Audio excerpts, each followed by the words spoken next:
Hi, thanks for coming back. We're here with June Collins from President Maxwell's Pet Services.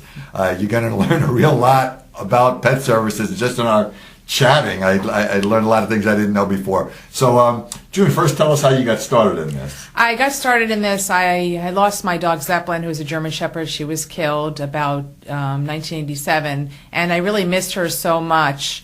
And I wanted to fill my void, so when I went back to school, I decided to walk dogs because I really enjoyed it, because I really missed my dog so much. Sure. And that's how I started. I started doing it about 14 years ago, and but was doing it on a part-time basis. And last year I started to do it more on a full-time basis. And I named President Maxwell because my dog is my present dog is Maxwell, right, and my cat is Presley. So I combined the two together. That's beautiful. So it just started really off as a hobby. Yes, it's something you wanted to do, and ended up being a business. Exactly. That's the best way to get in Yes. business, doing something you love to do. So tell us exactly then, what is it at a business level, what is it a pet sitter does? What we do is we come to your home. We take care of the pet in the comfort of their own home. What we do is we walk the dog, we feed them, we clean the water, we clean the litter box, we sweep around the litter box, we scoop the poop. When we walk the dog, of course, we do pick up the poop as well. And what we do is we take notes of our visit, of the goings on. We play with them, we fetch. With a cat, of course. You fetch or the pets have to fetch? No, we do the pets. The pets do fetch, okay. Like this. Okay, we that's what we do is we come, and we also come make sure house is secure.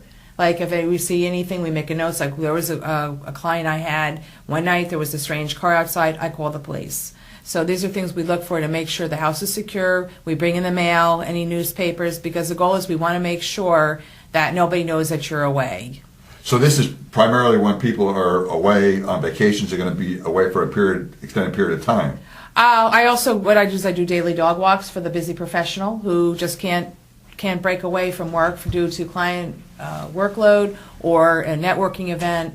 So that's, and that's what we do as well. We offer that service. And also I've just decided to add another service where people who've had any kind of surgical operations, and like if they had operation on the shoulder or a leg or hip replacement, we also do walks for them as well, because it's hard to take care of an animal when you're, just had surgery. Absolutely. I mean, I often wonder what people that work all day and their children are at Yes. school and the pet's sitting home alone, Yes. if it's not a yard pet, there's got to be somebody that comes in and takes care of them, and it's good to know that service is available. So we're in Real Estate Insider, so let's see how this relates to real estate.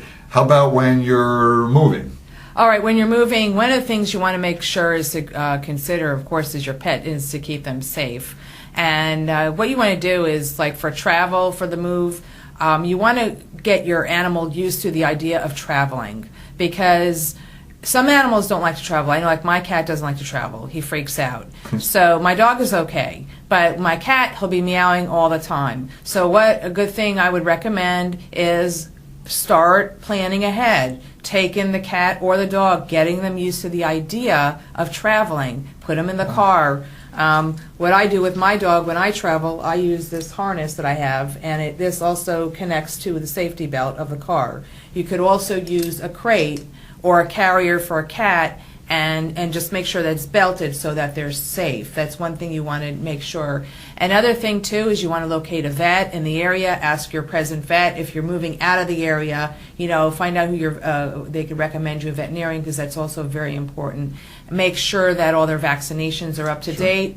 And you get a new tag made so it has their name on it, and the microchip company, you want to contact them, because if a dog or cat gets lost, and that could be a problem. So especially once you move and they're not as familiar Correct. with their surroundings. But show me that again. Sure. So I guess it's important, just like us, that the pets are strapped in also. Yes. And the same danger to us is a danger to a pet if you were in a car accident. Exactly. I never even thought of that. Right.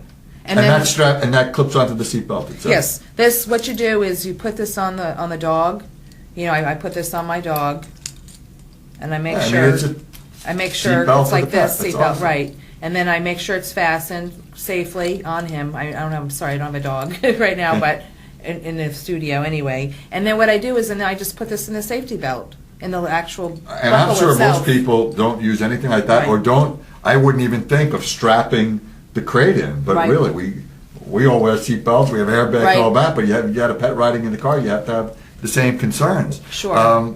Well, also now we were talking. Hurricane season is coming. Correct. And people who are pet owners normally have to think about how they're going to plan ahead and handle their pets. What are the Right. things you say you need to keep in mind when a storm's coming? Well, when a storm is coming, you want to definitely be prepared. Make sure that your cat and dog this is a cat collar. You want to make sure that they have their collars with their tags on them. This is a brand new one. But you want to make sure they have a tag on it with their name and phone number. Make sure that their microchips are up to date. All medications, you have any extra medication, have that on hand. Extra food, maybe also an extra bowl too, because just in case if you have to evacuate. And also I want to emphasize, please, if you have to evacuate, do not leave your pet at home. Right. Take them with you or find a shelter. With today's technology, what you want to think about is doing Google searches, even right now, on pet-friendly hotels, motels in the area, veterinarians, boarding facilities, or even make reservations for a neighbor, because sometimes people are out of town and they can't get their pet because they're out of town. So you want to make sure that you have all those preparations in place. Make a list. Best thing I can't emphasize is plan ahead. Yeah, I mean, those of us that have been here a while have been through a couple of hurricanes, so if you have pets, you learn the hard way maybe what you needed to do. Right. So if you're new to the area and you're not used to having to maybe evacuate, there really is a preparedness you have to have. Absolutely. When a storm comes. And also I wanted to share too is you want to make sure have some extra poop bags, and also another really good thing too is to have like some wipes. These are good to have anyway. Like with rainy season, you can wipe the paws off after they come in. And also with the hurricane, you're not going to be able to really bathe the animals, so that you could wipe down the pet so the odor doesn't get bad. So And when you do your hurricane preparedness kits, maybe have a separate kit Correct. with the things you need for the dog to travel, Right. in a jam, food, wipes. Correct. All those things. And another thing I also wanted to show is if you have a cat, for cat litter, you can get any of these. It's a disposable cat litter box. And you can get these like at Publix or any of the pet stores, and I believe they even come in larger sizes. I got this one for my cat because obviously, we may be inconvenienced for a week or so. So this is a good thing to And so have. some even come with the litter already in the bottom. Some of them You just- have them, yeah. Some So of if them you're have going that to travel, too. have to evacuate. Correct. That's This the is way a to good go. thing to have. And let's see, what else has to do with real estate? How about if I'm having an open house and I've got pets at home? All right, an open house, one of the things I can't emphasize enough is make sure the house is clean, free of any dander, any hair, and also make sure if you have a cat to have the fresh cat litter in there. I can't emphasize that enough because you come into a house and the house smells, that can really kill a deal. I know I've been in places where I was looking at a house and the house had a stench and it just really was not appealing to me. Another thing what you could do also is if you don't have any allergies or something like this is also to keep carpet fresh. You could get also those pet odor candles. I believe you could get those at your veterinarian. They do. I know my vet sells them.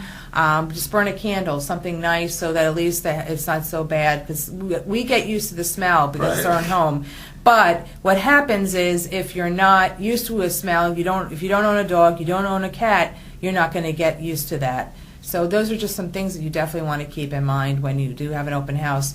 And as well, if you don't know what to do with your dog, if you don't have the time to take the dog with you, a good idea would be to hire a pet sitter to come to your home and take the dog out for a couple hours. That's a really nice service, a nice way. So just you have a peace of mind, and you have to worry about your dog or cat getting loose. Yeah, I think that's so important what you said about we all get used to the smell of pets in the house, but for a person who's not used to it, there's really nothing that could be worse. For an open house and you're trying to make the house appealing, and smell it can create very powerful emotions. Absolutely. And it can be a heck of a turnoff. So that's all great advice. And so even getting the pets out for the time of the open house, so you're not Yes. worried about the dog is barking or the cat's or someone's allergic. Correct. And the cat's walking around the house. That's all really great advice.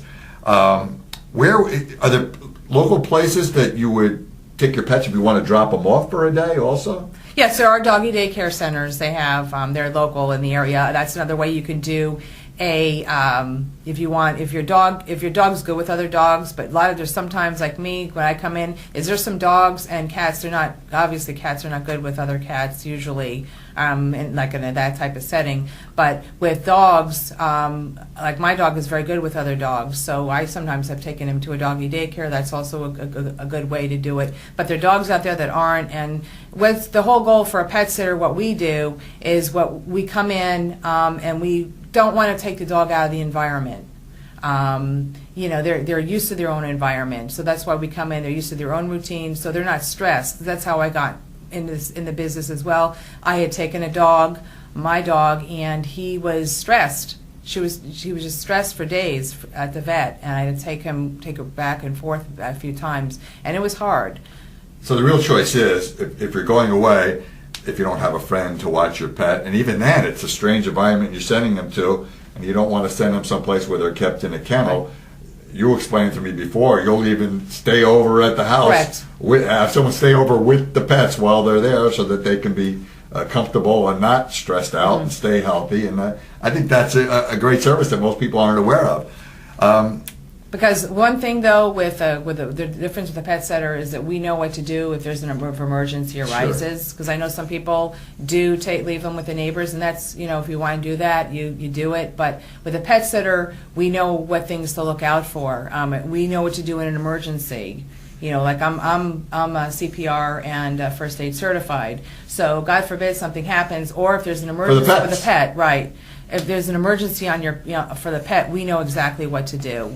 We know what to handle. That's great, June. Well, June, take a minute and tell us exactly how people can reach you. Sure. If they want more information about pet sitting, or how to contact you if they need you to come in and take care of their animals. Great. My name is June Collins, and I'm with President Maxwell's Pet Services, and my phone number is 561-827-7298. We service the Jupiter, Tequesta, Palm Beach Gardens, and Juno Beach areas, and our website is www.presidentmaxwellspetservices.com, and please sign up for our free newsletter. We'd love to hear from you. And you've also told me before, if you're in an area that's not serviced by you, they can contact you, and you've got a referral system they can log into to find pet sitters in their area, for those of you that are they're not in North Palm Beach County, right? Right. Well, what also I was going to suggest is you can feel free to contact me, but there's also a website. I'm a member of Pet Sitters International, and Pet Sitters International is registration where you can find a professional pet sitter who is licensed and insured, and it's petsit.com, petsit.com/locate, and what you do is you enter in your zip code, and then the area on the screen will populate pet sitters in your area. That's great. Thanks so much for joining us today, and I hope you come back again. Yes, thank you so much. Thanks, Dan.